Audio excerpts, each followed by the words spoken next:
If you just finished Resident Evil Requiem, you probably didn't walk away with a lot of answers. You walked away confused because in its final hours, the game doesn't just reveal its story, it dumps it on you. Names, viruses, and secret projects organizations all thrown at you at once. And right at the center of that chaos is one man named Victor Gideon, a scientist, a fanatic, and somehow a man who truly believes he is saving the world.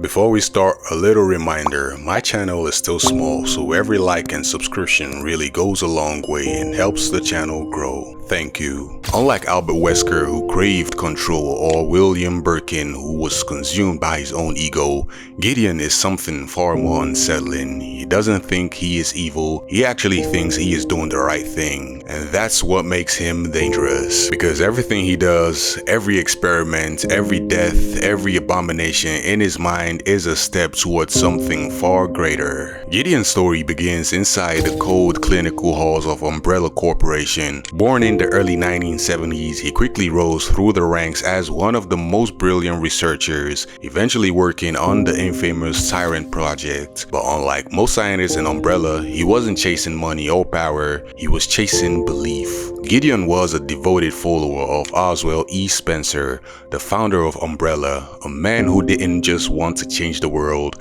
he wanted to evolve it. Spencer believed humanity was flawed, weak, and incomplete, and the only way forward was through forced evolution, through viruses. Gideon took that philosophy and turned it into obsession. He became the head of a secret initiative known as ELPIS Project. To him, ELPIS wasn't just another experiment, it was the answer, the final step in humanity's transformation, a god virus that would reshape the human race entirely. But before he could see it through, everything collapsed. In 1998, Raccoon City was wiped off the map and Umbrella fell soon after, and with it, ELPIS disappeared, or at least that's what everyone believed. Gideon didn't vanish when Umbrella fell, he adapted and he went underground, rebuilt everything in the shadows. He took control of a massive medical complex known as the Rhodes Hill Care Center, a place that looked like it was built to heal people but was actually used to break them. To fund his work,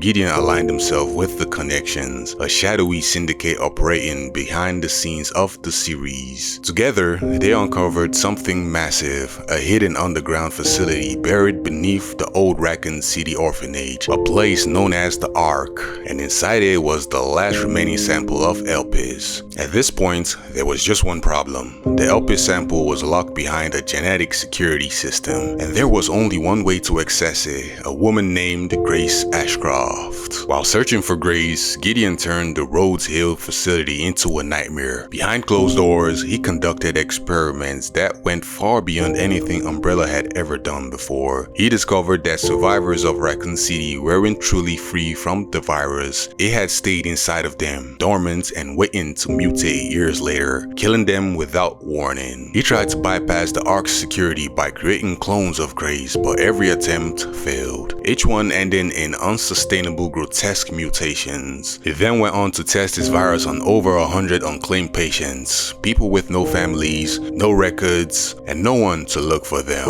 And when they failed, they were disposed of like waste. Then finally, he turned the experiments on himself, injecting his body with a modified version of the Nemesis parasite, giving himself strength but keeping his mind intact, or at least what was left of it. Gideon's hunt for Grace didn't start in the present, it started years earlier. In 2018, an investigative journalist named Elisa Ashcroft got too close to the truth, so Gideon silenced her. He sent an infected killer to eliminate her at the Wrenwood Hotel. She died protecting her daughter Grace, the only survivor, and Gideon made sure the world would forget it ever happened. And it was at this moment the trap was set. Years later, Grace joins the FBI. She grows up, moves on, but Gideon never forgets. On October 8th, 2026, he recreates the same tragedy at the same location, drawing Grace back to where it all began, but this time he takes her, and with her blood he plans to finally unlock Elpis. Only he wasn't counting on somebody crashing the party. Leon S. Kennedy. When Leon arrives to investigate, everything spirals out of control. The facility is locked down, the infected are unleashed, and Gideon escapes with grace, heading straight back to the ruins of Raccoon City to finish what he started. But in true Resident Evil fashion, nobody ever gets a happy ending. Deep within the arc, the truth is finally revealed. Everything Gideon believed was wrong. Elpis wasn't created to evolve humanity, it wasn't a weapon, it was actually a cure. In his final years, Spencer had tried to undo the damage. Elpis was meant to erase the virus entirely, to save the very people Gideon had been experimenting on. The God virus was never really a virus. And seeing all of this, in that moment, he snaps. The truth destroys him. Gideon refuses to accept it, so he kills his own partner, takes the Elpis sample, and fully gives himself over to the parasites inside of him. What remains is no longer human. The last battle is brutal. At first, Gideon mutates, his arms transforming into something violent and uncontrollable.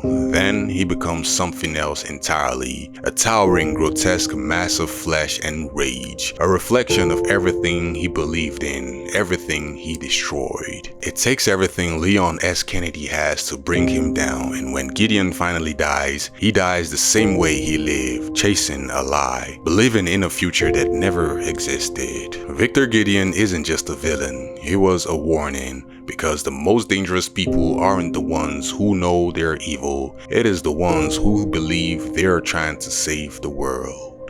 Please, if you enjoyed this video, kindly hit that like button, hit that subscribe button, and hit that notification bell icon so you can get notified when I upload new videos like this, as I am desperately trying to hit 1K subscribers by the end of this year.